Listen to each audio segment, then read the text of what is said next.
If you're trying to become a game developer, I'm sure you've heard this more than once. I want you to think of a really, really simple game. Start by making extremely simple and basic games. You should be making smaller games. Focus on making smaller games. Make small games. I know that because when I was starting to learn game dev, every video and every tutorial seemed to repeat this like a mantra. And my response to that was always, why? I don't want to make small games. I want to create something epic and entertaining that people will love. And I know that many people think the same way. Well, now that I've finished my first commercial project and worked on a few other smaller projects that will never see the light of day, I can tell you that the make small games advice doesn't work. So I will change it a little. You should make smart games, not small games. But why do I have an issue with making small games? Well, it overlooks a few important factors. First of all, motivation. If a person gets into game dev because they love story-rich RPGs, or 4X strategy games, or whatever, and you tell them, yeah, don't, it's not gonna work out. Just make a platformer or a short horror game. You're gonna rob the joy of game dev from them. Don't get me wrong, it's not bad advice. Even I've said before that if your goal is to make money, there are genres that are objectively better than others. But that's not the main reason people get into game development. No one picks up a paintbrush or an instrument with the goal of finding the most efficient path to earn money or something like that. You do it because it's something that you enjoy. And if you're no longer enjoying it, then I think that you ruin game dev for yourself. Because games are art, just like paintings and music. They are not just tools to make money. In fact, if you want to make money with code, you might be better off pursuing web or mobile development. Most games aren't even lucrative, which is yet another thing that they have in common with arts. But this advice doesn't only fail to consider motivation and artistic expression, it's also pretty bad advice for skill development. I've heard people saying that if your final goal is to make a game similar to Pokemon, you should start by making a series of really small games or projects, one with a dialogue system, another with basic combats, and so on, until you have all the pieces that you need. But why would you do that instead of just working on the project you're passionate about? If you follow that process, you will just end up with a collection of half-broken pieces that don't function well on their own and aren't even fun without the context of the whole game.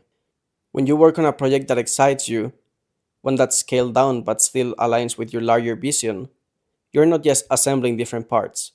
You're creating something that teaches you how different systems interact, how to solve complex problems, and most importantly, how to craft an experience.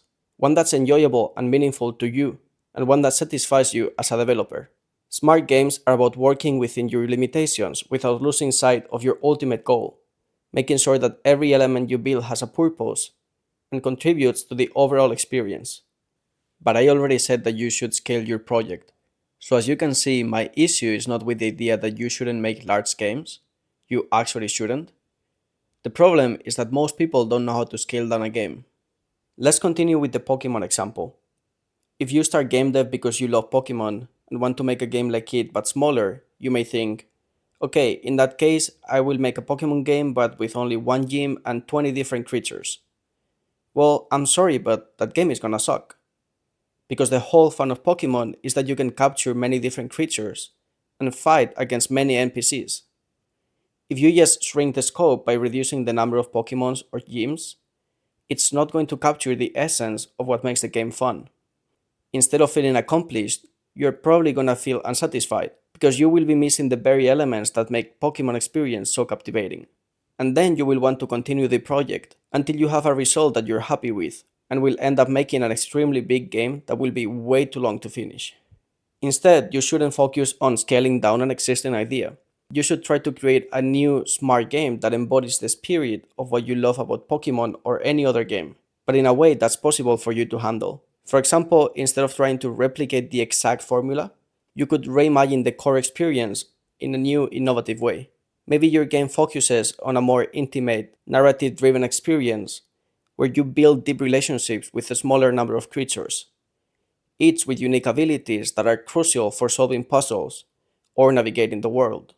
Or perhaps your game emphasizes strategy and exploration in a different format, where the challenge isn't just about catching them all, but about how you interact with the dynamic environment that changes based on the creatures you encounter. By rethinking the mechanics and focusing on what makes your concept unique and fun, you're not just making a scaled down version of Pokemon, you're creating a game that stands on its own, offering a fresh experience while still capturing the magic that inspired you in the first place. This is what making smart games is all about, using your constraints to fuel creativity and innovation, rather than simply trimming down a bigger idea. It's about making something that's both achievable and satisfying, not just for the players, but for you as a developer. I, for example, love strategy games. I grew up playing mostly Age of Empires 2, and nowadays I play Civilization and Total War quite often. Imagine if I tried to make a small civilization game with only 2 civilizations, 20 different science discoveries, 4 types of units, and 4 buildings. Who would want to play that game? No one. So why would I want to make that game? The idea of making a game that not even I would play sounds awful. I would lose my motivation extremely fast. I'm not saying that this wouldn't work for anyone. Some may enjoy learning for the sake of it, but I need to have the sensation that I'm actually creating something. I love finding new ways to rethink this genre in such a way that a relative beginner can handle it. For example, a game called The King is Watching went extremely viral recently, with a relatively small scope that most people with a bit of experience could tackle on their own. There's also Stacklands, another really interesting take on the strategy or management genre, where everything is a card, and by everything I mean everything.